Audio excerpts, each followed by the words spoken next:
Warning: the following video might contain some content that might not be suitable for younger viewers. Viewer discretion is advised. We've all heard stories about haunted video games, lost episodes of beloved cartoons or TV shows, but there has always been a medium that until recently seemed to have been immune to such tales: the humble comic book. Now, before you ask, I don't for 1 second believe that there's a massive conspiracy or some hidden reason for the event I am about to share with you. I think what happened was an example of something that has no reason, no grand scheme. It simply happened. I hope it never happens again. So what happened? I'll tell you. I'm a collector of DC comics, and as such, I have always had a soft spot for Superman. Anyone who's into comics knows that some titles go into dark or disturbing imagery, so when strange or gruesome things occur, most rightfully dismiss it as part of the story. This was how I first reacted when I got my hands on what I believed to be a new Superman title named No Heroes. The cover was completely black, and the Superman logo was broken and decayed looking. Again, I thought this was all part of the story. I had already flipped through a few pages before purchasing, and to my surprise, it was a fairly standard Superman book, so I brought it without much thought. Taking it home with me, I sat down and began to read the comic in more detail. As soon as I opened it, I was greeted with artwork that was drastically different from what I had seen at a glance in the store. Everything had a red tint to it, and the characters were all angry and battered looking. Superman especially looked extremely menacing, and when I read the text appearing on the speech bubbles, I admit I was pretty shocked.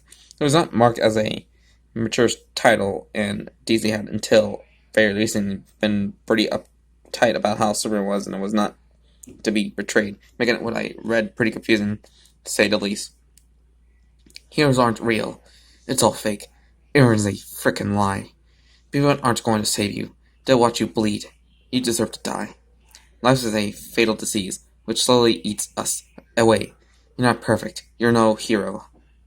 Again and again, I read these dark, mysterious lines. It wasn't unusual for dramatic works such as comics to add moments like this, but as I continued to read, I couldn't help but feel this was very off for a Superman book. Not a single word of encouragement or hope was to be found. A turtle hero just kept silent, as everyone around him spewed forth messages of hate and despair. The artwork grew increasingly disturbing with each new page until eventually I began to question if this was some kind of joke. Superman walked down the streets of Metropolis and observed the rotting bodies of many heroes and villains from comic books. To my surprise, some of the characters were not even DC owned. After a while, the story grew violent as Superman began to destroy what was left of Metropolis. The destruction was more graphic than normal, even in the more extreme editions of the comic.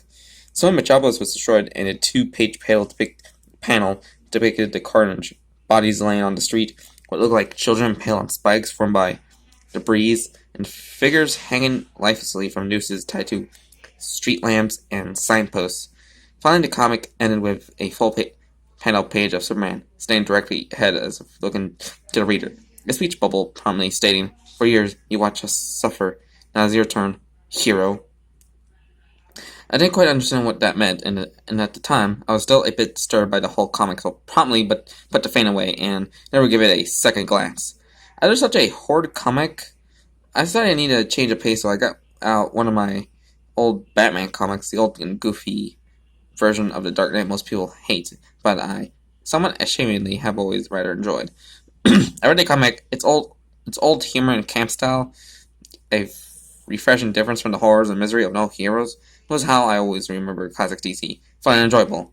I got halfway through the comic and had just opened a new page when my eyes grew wide with shock. I almost dropped the comic as I saw to my utter disbelief a full page panel of Superman in that disturbing art style and staring once more from the comic page. The part of the speech bubble stated, "You don't get to be happy, hero."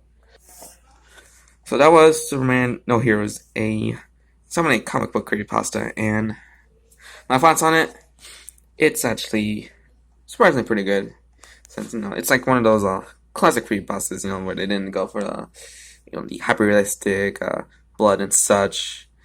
Well, I think there's like blood, but not the hyper-realistic type of way, but more like some dark imagery for the creepypasta. Yeah, yeah. This is basically like, it's kind of like almost like a metaphor of how Zack Snyder sees Superman besides like being like the Jesus, like serial version of Jesus, which that's kind of a little bit ridiculous, but quite glad that the DCU is kind of done now, and James Gunn is gonna just fix everything with the new DC Universe lineup of films.